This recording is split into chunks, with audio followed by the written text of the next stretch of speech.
조선 성종 연간 한때 조정에서 이름 높던 선비 이현은 어느 날 모든 벼슬을 내려놓고 강원도 깊은 산골 달빛골로 내려왔습니다. 그는 젊은 시절 학문이 깊어 29의 문과에 급제했고 40이 되기도 전에 조정의 요직에 올랐습니다. 사람들은 그를 다음 대제학이 될 인물이라 수군거렸지요. 하지만 조정의 현실은 학문보다 당쟁과 욕심이 지배하는 곳이었습니다. 멋이라 믿던 이들이 하루아침에 서로를 탄핵했고 어제의 충신이 오늘의 역적으로 몰려 목숨을 잃는 일이 흔하던 때였습니다.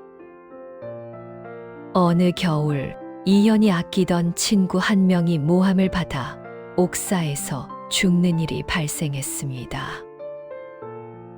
그날 밤 이현은 관복을 벗어 마루에 던지며 말했습니다. 이곳에서는 글도 의리도 사람도 모두 권력의 도구로구나. 그는 미련 없이 벼슬을 버렸습니다. 그리고 아무도 찾지 않는 강원도의 산골 달빛골로 내려와 조용히 살기 시작했습니다. 그의 벗은 단 2가지였습니다. 산과 물, 그리고 바둑. 이현의 바둑은 특이했습니다. 사람들은 그것을 무념의 바둑이라 불렀습니다. 그의 바둑에는 승부에 대한 집착이 없었습니다.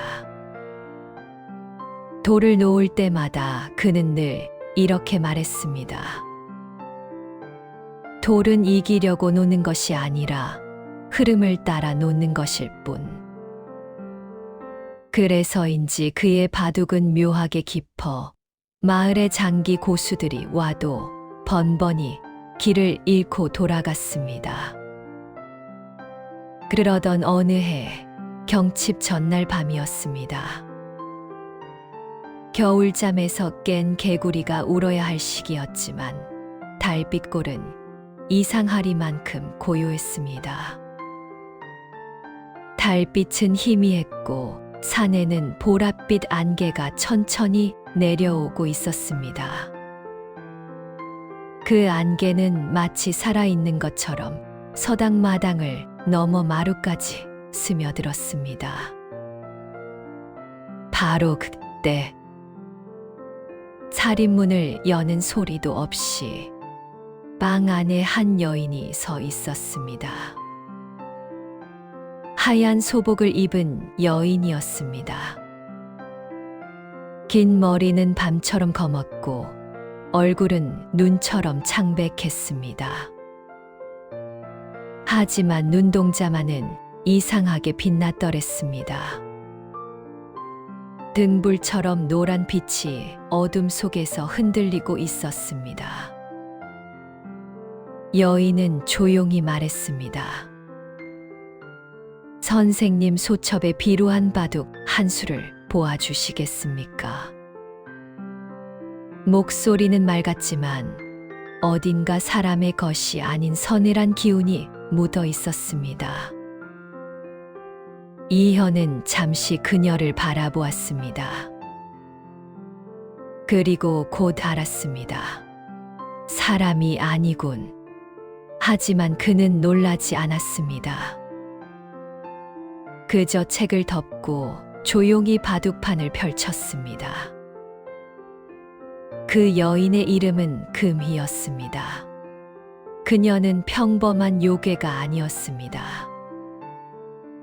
천년을 산속에서 수행한 황금 구미호였죠. 하지만 그녀는 인간의 간을 먹어 승천하려는 미물이 아니었습니다. 금휘는 오랫동안 돌을 닦아 신선이 되려 했습니다. 그러나 마지막 단계에서 늘 막혔습니다. 그것은 바로 인간의 마음과 지혜였습니다. 저는 1000년 동안 인간을 지켜보았습니다. 금휘가 말했습니다. 인간은 어리석으면서도 교묘하고 욕심이 많으면서도 때로는 이상한 선택을 하지요. 저는 그 마음을 아직 이해하지 못했습니다. 그래서 그녀는 인간의 지혜를 시험하기 위해 바둑을 두고 있었습니다. 제가 이기면 선생님의 정기를 취해 승천할 것입니다. 그녀의 말은 담담했습니다. 하지만 선생님이 이기신다면 제 1000년 수행의 정수가 담긴 황금꼬리 하나를 드리겠습니다. 그 꼬리는 전설적인 신물이었습니다. 병든 땅을 살리고 죽어가는 생명을 되돌리는 힘이 있었습니다. 이현은 웃었습니다. 늙은 몸의 정기가 자네의 길에 도움이 된다면 기꺼이 내어주지. 그리고 흑돌 하나를 집었습니다. 대신 약속하게. 내국 중에는 오직 바둑판의 도리만 생각하기로. 내국은 사흘 밤낮으로 이어졌습니다. 첫째 날은 포석이었습니다. 금휘의 수는 화려했습니다. 그녀가 돌을 놓을 때마다 방 안에는 기묘한 향기가 퍼졌습니다. 마당에 매화가 갑자기 꽃을 피우기도 했고 창밖의 안개가 바둑판 위로 흘러들기도 했습니다. 그녀의 수는 인간의 바둑이 아니었습니다. 예측할 수 없는 변칙, 번개처럼 빠른 공격. 하지만 이현의 수는 단순했습니다. 느리고 평범했습니다. 그는 공격하지도 욕심내지도 않았습니다. 마치 흐르는 물처럼 금휘의 수를 피해 갈 뿐이었습니다. 둘째 날, 대국은 중반전으로 들어갔습니다. 금휘는 더 이상 장난치지 않았습니다. 구미호의 눈이 번뜩이며 이현의 대마를 포위하기 시작했습니다. 선생님, 이 수면 곧 몰살입니다. 금휘가 말했습니다. 하지만 이현은 미소만 지었습니다. 그리고 돌 하나를 중앙에 내려놓았습니다. 그것은 살기 위한 수가 아니었습니다. 오히려 일부러 죽이는 사석의 수였습니다. 금휘의 눈이 흔들렸습니다. 왜 돌을 버리십니까? 이현은 조용히 말했습니다. 모든 돌이 살아야 할 필요는 없네. 셋째 날 밤, 바둑판은 이미 돌로 가득했습니다. 금휘는 거의 판 전체를 장악한 듯 보였습니다. 하지만 이현은 오직 한 칸의 빈자리를 지키고 있었습니다. 그때 이현이 말했습니다. 자네는 1000년 동안 무엇을 배웠는가?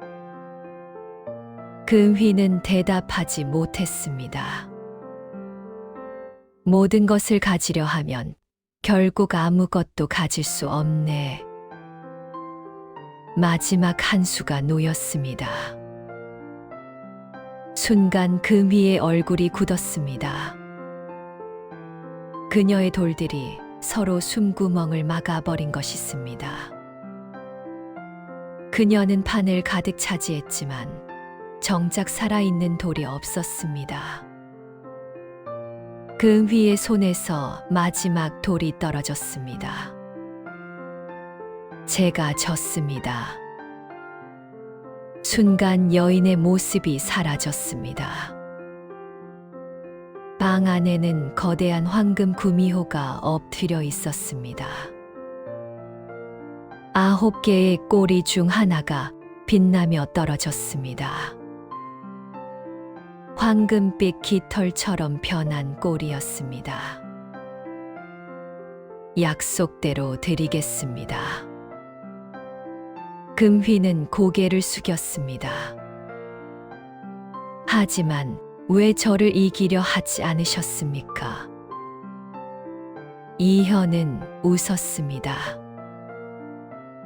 나는 곧 흙으로 돌아갈 사람이네.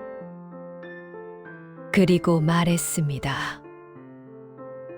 하지만 자네가 깨달음을 얻는다면 이 세상도 조금은 나아지지 않겠나. 그 이후 금휘는 승천하지 않았습니다. 그녀는 달빛골의 수호신이 되었습니다.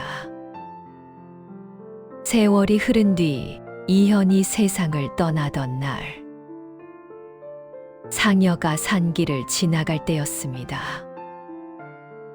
산 능선마다 황금빛 여우들이 나타나 울었다고 합니다. 그리고 이현이 남긴 황금 깃털은 마을 선앙당에 모셔졌습니다. 그것은 가뭄과 역병을 막는 신물이 되었습니다. 이 이야기는 기록으로 남지 않았습니다. 다만 달빛골 사람들만이 지금도 이렇게 말한다고 합니다. 달 밝은 밤에 산을 보면 황금 여우가 마을을 지키고 있다고 말입니다.